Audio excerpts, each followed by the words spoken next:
ગાંધીનગરના સેક્ટર 24માં રંગમંચ સામે કબીર પારખ મંદિરના નામે સરકારી જમીન પર ગેરકાયદેસર બાંધકામ અંગે ભારે વિવાદ ઊભો થયો છે। આ બાંધકામને માત્ર ધાર્મિક હેતુઓ માટે જ નથી વાપરવામાં આવતું, પરંતુ તેને આધુનિક સુવિધાઓ જેમ કે એર કન્ડિશનરવાળા રૂમ અને અન્ય વૈભવી રૂમોથી સજ્જ કરવામાં આવ્યું છે, જે વ્યાવસાયિક હેતુઓનો સંકેત આપે છે। આ બાંધકામ સરકાર અથવા કોઈપણ અધિકૃત સંસ્થાની મંજૂરી વિના કરવામાં આવ્યું હોવાની જાણકારી છે। સરકારી જમીનનો ગેરકાયદેસર ઉપયોગ થવા છતાં બાંધકામ ઝડપથી આગળ વધી રહ્યું છે, જેના કારણે સ્થાનિક નાગરિકો અને આસપાસના લોકો આ મામલે કડક વિરોધ વ્યક્ત કરી રહ્યા છે।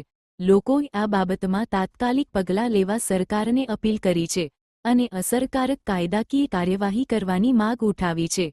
સરકારી અધિકારીઓએ હાલ આ ગેરકાયદેસર બાંધકામની તપાસ શરૂ કરી છે અને જાણવા મળ્યું છે કે કોણ આ બાંધકામ માટે જવાબદાર છે અને તેની પરમિશન માટે શું પ્રક્રિયા અપનાવવામાં આવી હતી।